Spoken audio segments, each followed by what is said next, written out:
A mensagem é Anseios do Coração. E esse sermão, o objetivo é convidar você e eu a pensarmos sobre os encontros que Jesus teve enquanto esteve aqui na terra com pessoas com necessidades das mais diversas. E sempre ele mostrava o seu amor, a sua compaixão. O interesse dele pelas pessoas não é fazer mais um seguidor, não era nem construir um reino no sentido de minha igreja para fazer pessoas pertencerem a um determinado segmento ou religião, não era nada disso. Jesus amava essas pessoas, por isso ele ia na direção dessas pessoas. Mas é importante que você entenda que o centro dessa mensagem é revelar que Jesus ia além dessa necessidade imediata. Lembra que eu disse que as pessoas estão indo atrás de buscar respostas para os seus anseios, e Jesus ia de encontro, conversava com elas sobre isso, mas ele mostrava para cada uma, como a gente tem, eu acho que é Solange, é isso que falamos aqui? Seu nome meio de roxo é Solange? Sandra. A Sandra teve um problema com sua saúde, e por ter problema, como a gente vai ver aqui, ela fala, deixa eu ir lá na igreja. Deixa eu ir para a igreja. Minha mulher sempre disse isso, você tem um problema com nomes, né? Falou, não tenta acertar, né? Ela deve estar me vendo agora. É isso aí, o meu problema não é esse, mas agora, certo com você. Eu sei o que aconteceu com você e contaram. Então, isso leva para mais alguma coisa. Não é normal. O que eu passei, então, o que aconteceu? Deus tem um propósito com isso? Quer me ensinar algo mais? Então, a ideia, com cada necessidade, com cada coisa que passamos, Jesus quer nos levar para algo mais profundo e duradouro. Eu vou usar pelo menos 4 exemplos, e você vai me acompanhar. Um da multidão faminta, outro do rico louco, depois da mulher sedenta, e por último dos 10 leprosos. E esse sermão então está ilustrando anseios, quando eu penso nessas 4 coisas aqui, por subsistência, segurança material, relacionamentos, saúde física, embora todos sejam válidos, mas muitas vezes nos levam a buscar em lugares errados. Quantas pessoas se perdem?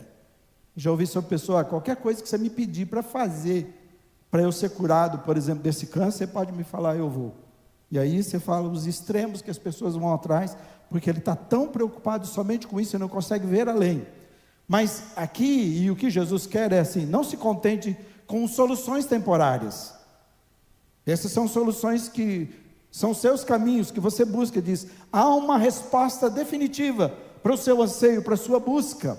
Ele diz isso para o seu coração. E durante o ministério de Jesus, que foi aproximadamente por 3 anos e meio, tudo aquilo que a gente ouve sobre os milagres, tudo que aconteceu, foram pelo menos 3 anos e meio. Jesus se encontra com quem? Com cegos, com paralíticos, aleijados, doentes, endemoniados, famintos, adúlteros, todo tipo de pessoas com dores, com necessidades. Um dos exemplos aqui, pessoas com relacionamentos conjugais, familiares feridos, complexos, pensamos nos nossos dias hoje, né? Os vários formatos da família, e Jesus olha para esses feridos, e as suas buscas, suas necessidades. Ele não usa das suas dores, ele não manipula as pessoas nas suas dores, para tirar proveito delas. Por isso eu disse, nós não vamos fazer isso com você também. A resposta para você vai além do que isso que você vê todos os dias. Jesus deixa claro, eu tenho um interesse genuíno por você. E os registros dos evangelhos revelam, isso é consistente. Essa compaixão profunda que movia Jesus, quando ele ia na direção das pessoas, era para tocar os seus corações e mudar a sua história. Quando nós oramos por você e você está aqui, como eu disse, o nosso maior interesse, o único interesse é, vá para Jesus. Encontre-se com Jesus, conheça Jesus. O que Jesus fez foi exatamente isso, procurar abrir os olhos deles, para dizer, vocês estão procurando respostas em lugar errado. Possivelmente é isso, quando a Juliana orou no início, nós buscamos, nós achamos que determinadas coisas são respostas, que determinados caminhos que tomamos, né? E esses lugares aqui que eu digo errado, como o pão físico, riquezas, pessoas buscando nisso, relacionamentos humanos, saúde física, pensando, se isso não resolver, meu problema está resolvido. Jesus não está dizendo que buscarmos isso é errado, isso não é mal, mas o erro é quando nós olhamos para essas coisas que nós estamos buscando como fonte única de satisfação, ou para a gente encontrar a nossa identidade. E isso é um papel que só Deus pode fazer com você e comigo.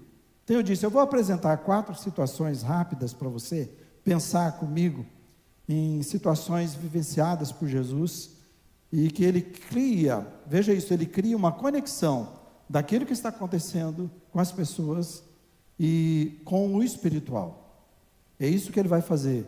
Então, Jesus, quando ele trata dessas coisas que elas estão passando, Jesus não está dizendo, não liga não para a sua doença, não liga para esse problema no seu casamento não, porque parece-me que alguns têm uma resposta desse jeito. Vem aqui para Jesus, não, Jesus não está fazendo isso, conta para mim a sua dor, fala para mim o que está acontecendo com a sua vida. Jesus entra na vida das pessoas. Pode ver que Jesus não é uma pessoa, ele foge de multidões, mas ele para e encontra com pessoas com dores e sofrimentos, pessoas prontas, pessoas que precisam. Ele diz assim, eu vim para os doentes, exatamente para aqueles que necessitam, e ele se compadece, por isso então ele cura, ele alimenta, porque ele se importa, é por isso que ele vai na direção. Ele não despreza essas suas buscas e as minhas, os nossos dilemas, mas ele diz assim, vou além, ele transcende algo mais do que isso que você está vivendo. Então ele não ignora a dor real da fome, também da doença, nem da solidão, ele acolhe as pessoas, mas ele usa isso como um ponto de partida. E eu queria que você pensasse assim, o que você está passando, essas situações que você não tem resposta, essas coisas que você busca, de alguma forma, e quem sabe incansavelmente, porque quando Jesus fala sobre isso, você vê uma mulher com fluxo de sangue, 20 anos sangrando. As mulheres, eu ouço que difícil demais é ter isso uma vez por mês, né? Mas por mais de 20 anos, e Jesus está dizendo, ela busca todos os seus recursos, tinham se esgotado, ela não tinha mais o que fazer, e ela se encontra com Jesus, toca em Jesus, e encontra algo mais profundo e duradouro para a sua vida. Então vamos aos exemplos. O primeiro em relação à subsistência, nas nossas necessidades mais básicas que buscamos. Então Jesus se depara com o quê? Com uma multidão faminta.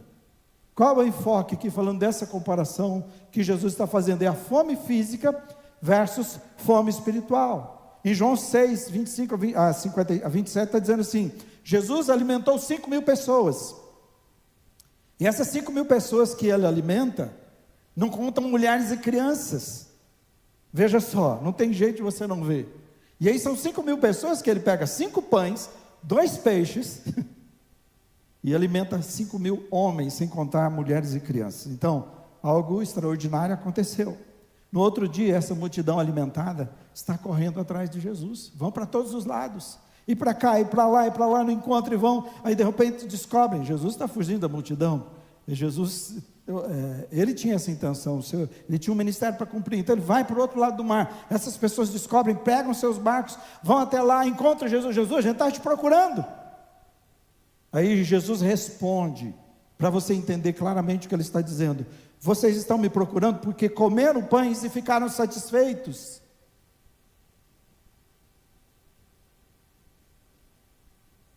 E não porque entenderam os meus milagres. Vocês não devem estar preocupados, e a palavra de Jesus assim, com as coisas que acabam como a comida. Não, ele diz, gastem as suas forças buscando a vida eterna, e eu, o Messias, posso dar-lhes, porque Deus o Pai me enviou justamente com essa finalidade. Jesus não ignora a fome, ele alimenta as pessoas, ele entende o que elas estão passando, é uma necessidade, sim, real, básica, essencial, tudo bem, mas ele está dizendo, olha, se você é satisfeito com a sua vida, se o único alvo da sua vida é subsistir, ou sobreviver, ou melhor, se o seu objetivo é sobreviver na vida, e nada mais, então você não entendeu. É uma multidão que vê milagre. Imagina se você e eu estamos lá, a gente, de repente, você é parte dessas pessoas que deu os 2 peixes, e viu lá acontecer. Como é que um homem com um grupo de 12 alimentaria? Nem isso. Mas não, ele multiplica. Então eles viram algo sobrenatural acontecer, e todos comeram, e a Bíblia diz que ainda sobraram 12 cestos. Jesus diz, guarda para não perder nada. Com que eles se importavam? Atrás de que a multidão estava? Quero comer, eu quero me alimentar fisicamente, e isso para mim é suficiente. E Jesus está dizendo algo mais profundo. Em relação às riquezas, Jesus também ilustra aí a história de um homem rico, que o texto chama de rico louco. E aqui é o contraste entre a riqueza terrena e a riqueza eterna que Jesus está dizendo. Por que é que Jesus chama esse homem de um rico louco? Vamos entender já já. Será que é porque ele é rico? Então não seja rico, não corra atrás disso, né? Porque ele era um fazendeiro bem sucedido, porque ele colheu bastante, ele fez uma grande colheita. Os seus celeiros não eram suficientes para guardar todas as coisas. Então ele falou: eu vou derrubar isso aqui tudo, vou construir novos, maiores, para acomodar tudo isso. E há uma fala dele, por que Jesus está chamando ele de louco? Em Lucas 12, 19 a 21, que diz o seguinte: depois, ele diz, depois de derrubar, depois de construir tudo isso, ele diz: eu vou descansar, e vou dizer para mim mesmo: amigo, você guardou o suficiente para os anos vindouros, agora olha, curta a sua vida, come, bebe, alegre-se, aproveita tudo que a vida tem, porque nada te limita mais, o dinheiro pode tudo. Mas Deus lhe disse, isso é Jesus dizendo: louco, você esta noite morrerá, e então quem ficará com tudo isso? Tem uma coisa que eu cito, que eu ouvi, e eu quero citar para você que está nos visitando, que alguém chega perto de um caixão e pergunta para o amigo daquele que faleceu, falou assim: quanto será que ele deixou, hein? E normalmente as pessoas ficam fazendo as contas. Bom, o cara era milionário, o cara tem tantas fazendas, o cara tem isso, tem mais aquilo, e é proprietário disso, tem ações. Então eu imagino que na cabeça sua e minha já... E ele falou: deixou tudo. E é isso que Jesus está dizendo nessa parábola, tudo. E ele diz assim: sim, todo homem é um louco quando fica rico, só na terra, mas não no céu. Não, Jesus não está com problema de ser rico, mas é isso. Então a sua loucura não era porque ele era um homem bem sucedido e um bom fazendeiro, não era isso, mas sim a sua insensatez de tornar-se uma pessoa tão egoísta, porque a preocupação era esta: deixa eu guardar mais, e mais, e mais, e mais. Não olhar para as pessoas, não olhar para quem está do seu lado, olhar para si mesmo, sem se importar então com o próximo, ignorar o propósito da vida, ignorar a fragilidade da vida, buscar nas riquezas, dizendo: aqui eu tenho segurança, e aqui eu tenho a satisfação que eu preciso, e aí deixa Deus, essa é a loucura, deixa Deus em último lugar da sua vida, e esquece da eternidade, que a nossa vida não se resume somente a essa. Isso é loucura. Em relação à sua identidade também, e realização, que as pessoas dependem de relacionamentos para ter a satisfação, a Bíblia relata sobre esse encontro intencional, que é a música que cantamos, o encontro intencional com a mulher samaritana, sem contar a história, porque tem muitos detalhes, mas eu digo intencional porque Jesus tinha que quebrar um monte de barreiras, mas ao quebrar essas barreiras, ele está dizendo assim: eu me interesso por você, mulher. Até ao pedir água para ela, ele estava dizendo assim: você tem algo de bom. Para aquela mulher que acha que não tem, você tem algo de bom para me oferecer. Mas não vamos entrar nisso nesse momento. Vamos falar da sede física versus a sede que há no nosso interior. Então é uma mulher que ela é incompreendida, é uma mulher que é rejeitada na sua comunidade, ela é insatisfeita nos seus relacionamentos conjugais. Ela vai naquele horário, ela tem que ir todos os dias pegar água, mas ela vai num horário que não tem gente, porque eu não quero encontrar pessoas. Hoje nós vivemos muito disso, pessoas que não conseguem mais encontrar outros, mas aqui nesse caso é porque ela era o tempo todo mal compreendida pelas pessoas. Então ela tem que estar lá, e nesse lugar está Jesus, intencionalmente, e pede água. E João 4, 10 a 14, eu preciso que você saiba, Jesus conhece a história, Jesus entra na vida dessa mulher. Eu preciso de conversar para conhecer sobre as pessoas, você também. Por isso aí vai uma orientação. Quando a gente vai para alguém, a gente ora por essa pessoa, e a gente vai mais para ouvir as pessoas, mais do que convencer, que é o que a gente precisa fazer com você.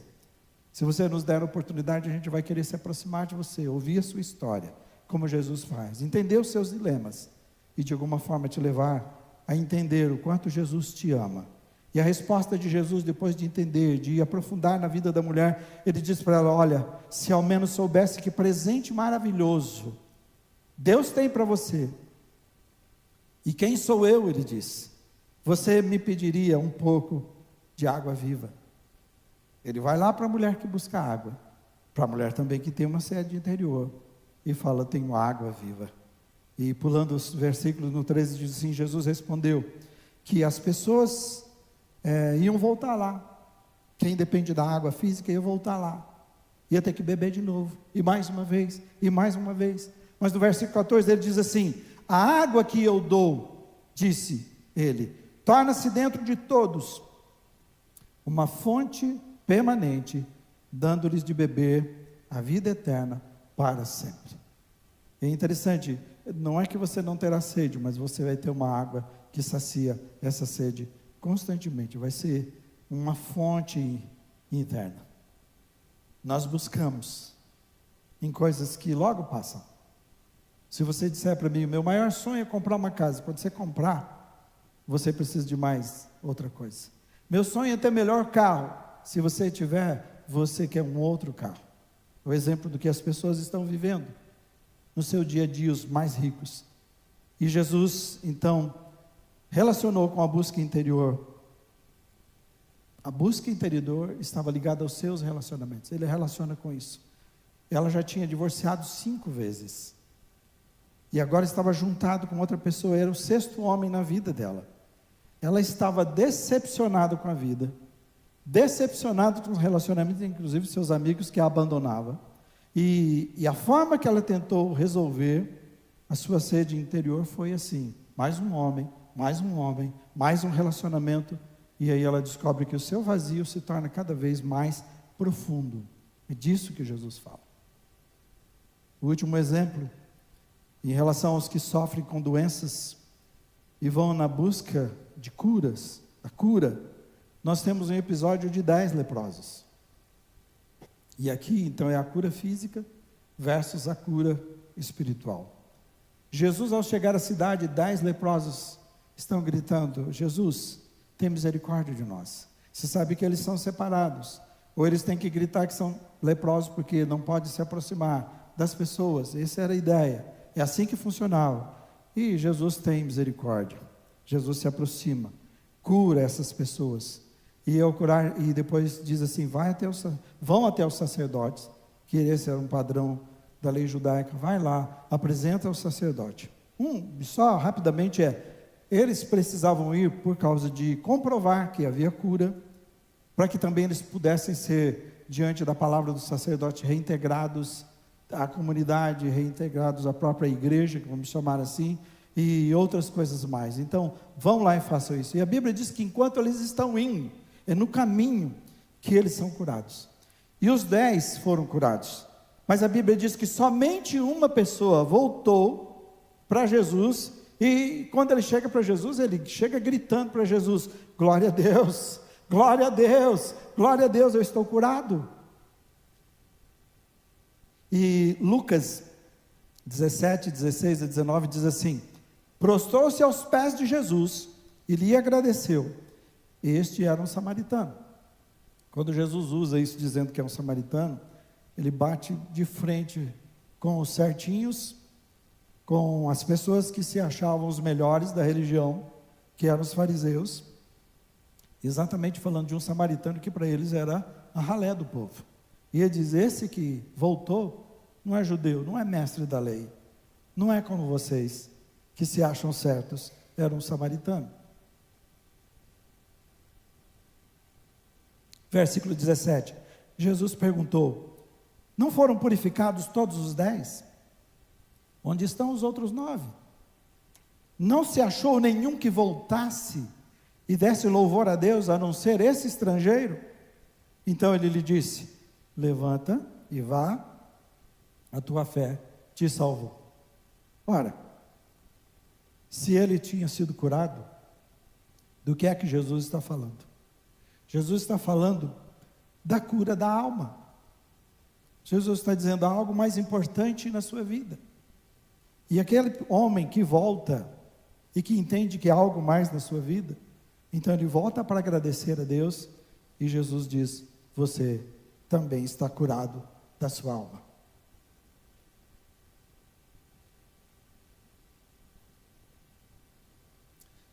Então vamos pensar sobre isso e onde eu vou concluir, que eu quero que você entenda. Considere os caminhos que nós pegamos para resolver os nossos dilemas sem Jesus. Você e eu pegamos caminhos.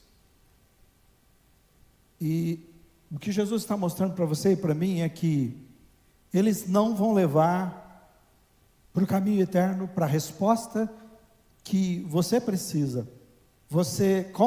Em você e na capacidade humana, nas suas buscas, nas suas soluções, você não vai encontrar a resposta final para os seus dilemas.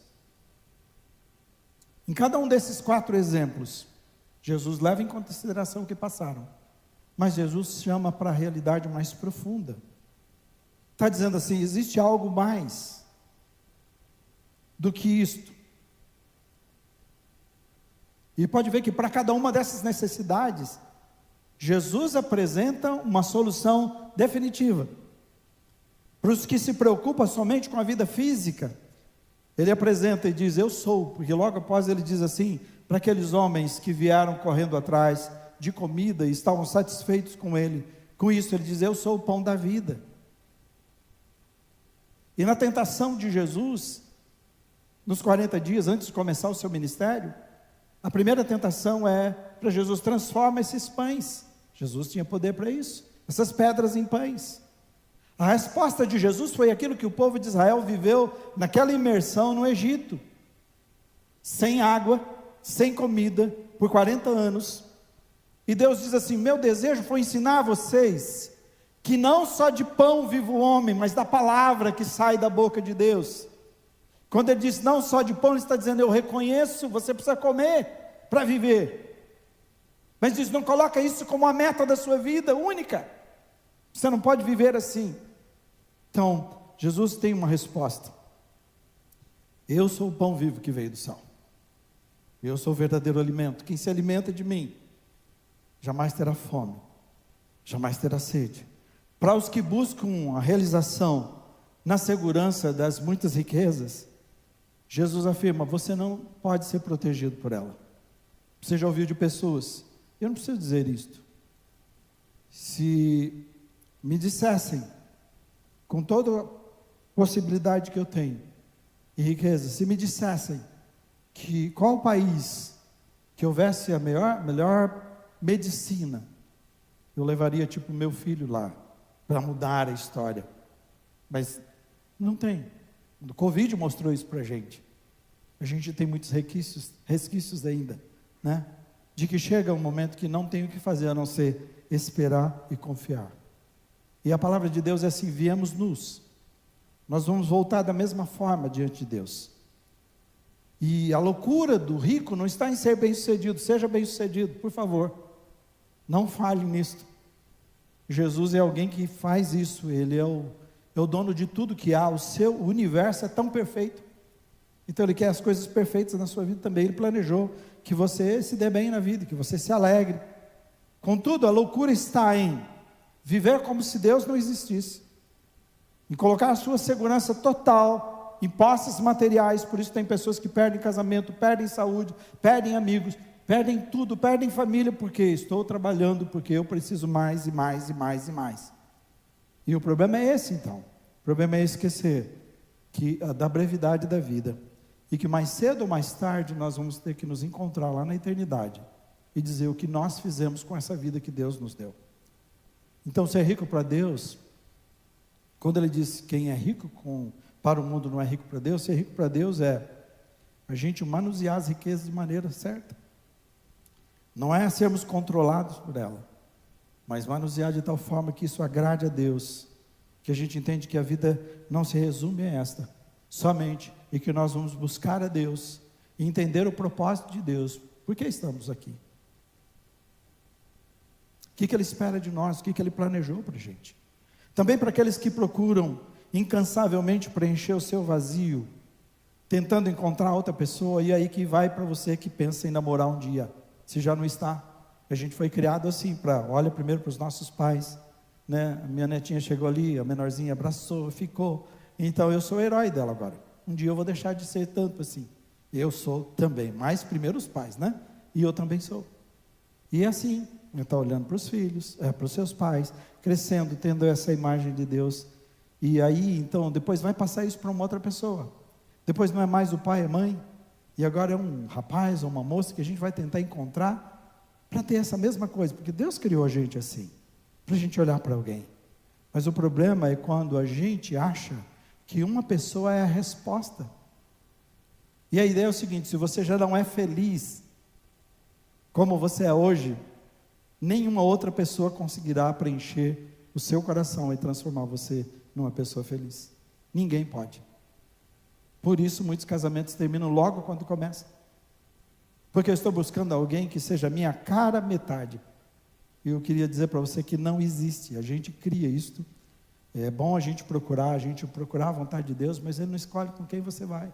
Isso é uma coisa que Ele colocou no seu coração. Você olha para alguém e se apaixona.